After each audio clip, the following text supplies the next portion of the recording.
আচ্ছা, কোভিডের পর থেকে একটা ব্যাপার খেয়াল করেছেন? এখন ভাইরাসের নাম শুনলেই বা কেউ একটু জোরে কাশলেই আমাদের বুকের ভেতরটা কেমন যেন কেঁপে ওঠে, তাই না? সেই ভয়াবহ স্মৃতিগুলো আবার ফিরে আসে। ঠিক এই জায়গাটাতেই আমাদের আশেপাশে ঘুরে বেড়ানো ওই অতি সাধারণ আর নিরীহ চেহারার ইঁদুরগুলো হঠাৎ করেই আলোচনার কেন্দ্রে চলে এসেছে। প্রশ্ন উঠছে, এই ক্ষুদ্র প্রাণীগুলোই কি আমাদের পরবর্তী বিশ্ব মহামারীর দিকে ঠেলে দিচ্ছে? ব্যাপারটা কিন্তু শুধু সস্তা কোনো গুজব বা আতঙ্ক নয়, বরং এর পেছনে ইতিহাস আর চিকিৎসা বিজ্ঞানের বেশ শক্ত যুক্তি রয়েছে। আজকের এই বিশেষ বিশ্লেষণে আপনাদের সবাইকে স্বাগত জানাচ্ছি। দেখুন, আমাদের আজকের লক্ষ্যটা একদম জলের মতো পরিষ্কার। ইন্টারনেট ঘাটলে তো হাজারো আতঙ্ক ছড়ানো খবর চোখে পড়ে। আমরা সেই ভিত্তিহীন ভয় থেকে নিরেট বিজ্ঞান আর ইতিহাসকে আলাদা করব। কাউকে অকারণে ভয় দেখানো আমাদের উদ্দেশ্য নয়, বরং বিজ্ঞানের আলোকে পুরো ছবিটা এমনভাবে তুলে ধরা যাতে আমরা সবাই আগে থেকেই একটু সচেতন আর যে কোনো পরিস্থিতির জন্য প্রস্তুত থাকতে পারি। তো আজকের এই আয়োজনে আমরা মূলত 5টি বিষয় নিয়ে কথা বলবো। প্রথমত, এটি কি সত্যি নতুন কোনো মহামারীর হুমকি? এরপর দেখব এর উৎপত্তি আর বিশ্বব্যাপী বিস্তার। তৃতীয়ত, কিভাবে এটি ছড়ায় আর এর মারাত্মক লক্ষণগুলো কী। এরপর ফোকাস করব বাংলাদেশের প্রেক্ষাপটে এর ঝুঁকির কারণগুলোর উপর, আর সবশেষে জানব এর থেকে বাঁচার প্রতিরোধ ব্যবস্থা সম্পর্কে। চলুন আর দেরি না করে মূল আলোচনায় ঝাঁপিয়ে পড়া যাক। শুরুতেই আমাদের প্রথম পয়েন্ট, এটি কি নতুন কোনো মহামারীর হুমকি? আসুন এই কোভিড পরবর্তী আতঙ্কটা একটু গভীরভাবে বিশ্লেষণ করা যাক। জুনোটিক ভাইরাস শব্দটা হয়তো অনেকেই শুনেছেন। সহজ ভাষায় বললে, এটা এমন এক ধরনের ভাইরাস যা প্রাণীর শরীর থেকে সোজা মানুষের শরীরে জাম্প করে বা লাফিয়ে চলে আসে। আর হান্টা ভাইরাসের ক্ষেত্রে এই প্রধান প্রাণীটি হল ব্রাউন র্যাট বা সাধারণ বাদামি ইঁদুর। একটু ভেবে দেখুন তো, শত শত বছর ধরে এই ইঁদুরগুলো পণ্যবাহী জাহাজে চড়ে সারা বিশ্বে ছড়িয়ে পড়েছে। মানুষের একেবারে আশেপাশে, মানে আমাদের ইকোসিস্টেমে এরা নিজেদের পাকা জায়গা করে নিয়েছে। আর ঠিক এই কারণে এদের বহন করা রোগগুলো আমাদের জন্য সবসময় একটা সাইলেন্ট থ্রেট বা নীরব হুমকি হয়েই থেকে যায়। এবার চলুন দ্বিতীয় ভাগে যাই, যেখানে আমরা এর উৎপত্তি এবং বিশ্বব্যাপী বিস্তার নিয়ে কথা বলবো, একেবারে কোরীয় যুদ্ধ থেকে শুরু করে বর্তমান সময় পর্যন্ত। সত্যি বলতে কি, এই ভাইরাসের ইতিহাসটা একদম টান টান থ্রিলার মুভির মতো। সময়টা ১৯৫০-এর দশক, কোরীয় যুদ্ধ চলছে। হঠাৎ করেই ৩,০০০-এর বেশি সেনা সদস্য এক অজানা রোগে হুড়মুড় করে অসুস্থ হয়ে পড়লেন। শরীরে অভ্যন্তরীণ রক্তক্ষরণ, কিডনি ফেলিওর, অবস্থা রীতিমতো ভয়াবহ।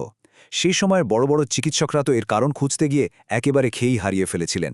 এই রহস্যের জট খুলতে বিজ্ঞানীদের পাক্কা ২ দশক সময় লেগে যায়। অবশেষে ১৯৭০-এর দশকে দক্ষিণ কোরিয়ার হান্টা নদীর কাছে এই ভাইরাসের মূল উৎসটা শনাক্ত করা হয়। আর এর প্রায় ২ দশক পর ১৯৯৩ সালে যুক্তরাষ্ট্র আনুষ্ঠানিকভাবে এর উপর নজরদারি শুরু করে। এবার এই সংখ্যাটার দিকে একটু নজর দিন, ১,৫০,০০০।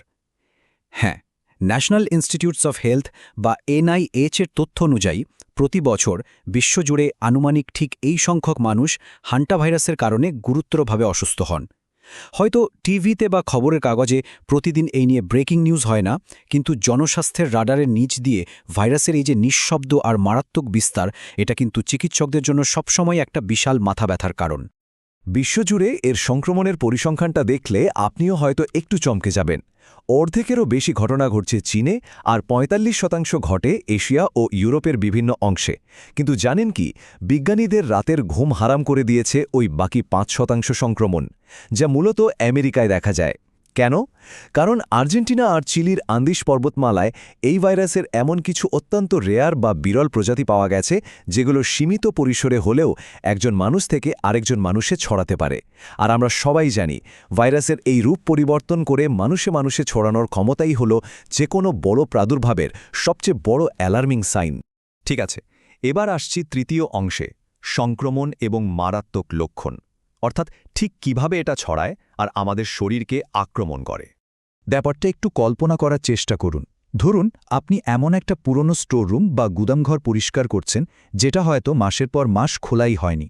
সেখানে থাকা সংক্রমিত ইঁদুরের মল বা প্রস্রাব শুকিয়ে একদম সূক্ষ্ম ধুলোয় পরিণত হয়ে আছে। আপনি ঝাড়ু দিচ্ছেন, আর সেই মারাত্মক ভাইরাসবাহী ধূলিকণাগুলো বাতাসে ভাসতে শুরু করল। আর ঠিক তখনই শ্বাস-প্রশ্বাসের মাধ্যমে সেই দূষিত বাতাস যখনই আপনার ফুসফুসে প্রবেশ করে, ব্যাস, ভাইরাসটা অত্যন্ত নীরবে কিন্তু মারাত্মকভাবে শরীরে তার কাজ শুরু করে দেয়।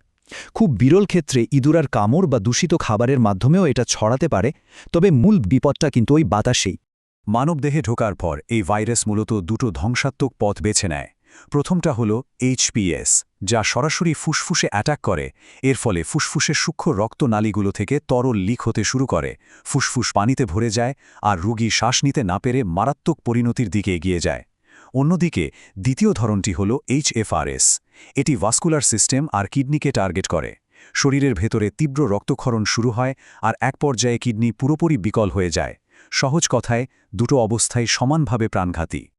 এই ভাইরাসের সবচেয়ে ভয়ঙ্কর দিকটা কি জানেন? এর ওই ট্রোজান হর্সের মতো ছদ্মবেশ ধারণ করার ক্ষমতা।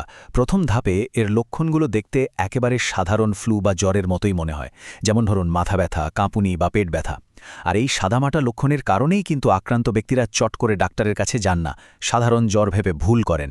কিন্তু দ্বিতীয় ধাপে পৌঁছানোর সাথে সাথেই রোগীর অবস্থা অবিশ্বাস্য দ্রুতগতিতে খারাপ হতে শুরু করে। ফুসফুস বা কিডনির কার্যক্ষমতা এমনভাবে কমতে থাকে যে চিকিৎসকরা কিছু বুঝে ওঠার আগেই পরিস্থিতি একদম নিয়ন্ত্রণের বাইরে চলে যায়। এবার চলুন আমাদের নিজেদের অঞ্চলের দিকে একটু নজর দেওয়া যাক। পর্ব 4, বাংলাদেশি ঝুঁকির কারণ এবং স্থানীয় হুমকি মূল্যায়ন। এখানে বাংলাদেশ সহ পুরো দক্ষিণ এশিয়ার জন্য আপাতত একটা দারুণ স্বস্তির খবর দিই। আজ পর্যন্ত বাংলাদেশে হান্টা ভাইরাসের বড় কোনো প্রাদুর্ভাব বা ব্যাপক আকারে ছড়িয়ে পড়ার কোনো নিশ্চিত প্রমাণ পাওয়া যায়নি। এটা সত্যি একটা স্বস্তির বিষয়।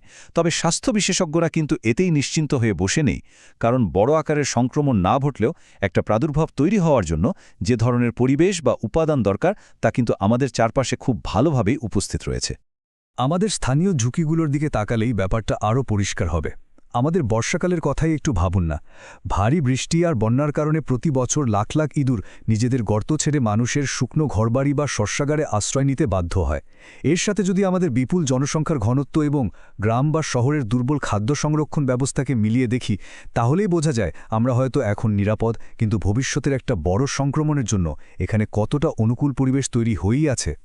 এবার আমরা চলে এসেছি আমাদের একেবারে শেষ পর্যায়ে, পর্ব 5, প্রতিরোধ এবং সুরক্ষা ব্যবস্থা।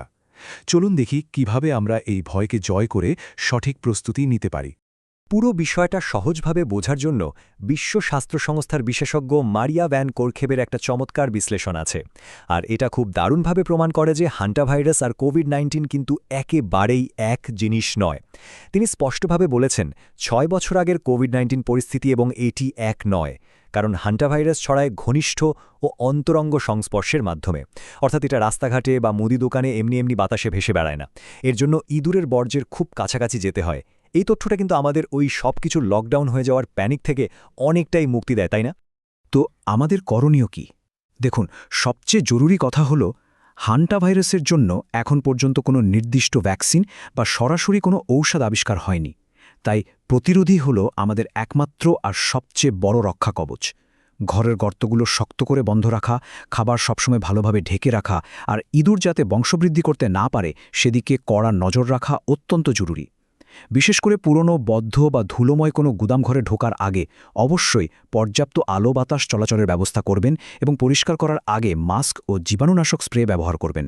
এগুলো শুধু সাধারণ কোনো টিপস নয়, এগুলো একেবারে জীবন রক্ষাকারী প্রোটোকল। একেবারে শেষে এসে যদি পুরো বিষয়টা একটু মিলিয়ে দেখি, হান্টা ভাইরাস হয়তো কালকেই কোনো বিশ্ব মহামারী ডেকে আনছে না, কিন্তু আমাদের আশেপাশে লুকিয়ে থাকা এই জুনোটিক রোগগুলোর হুমকি কিন্তু একদমই বাস্তব।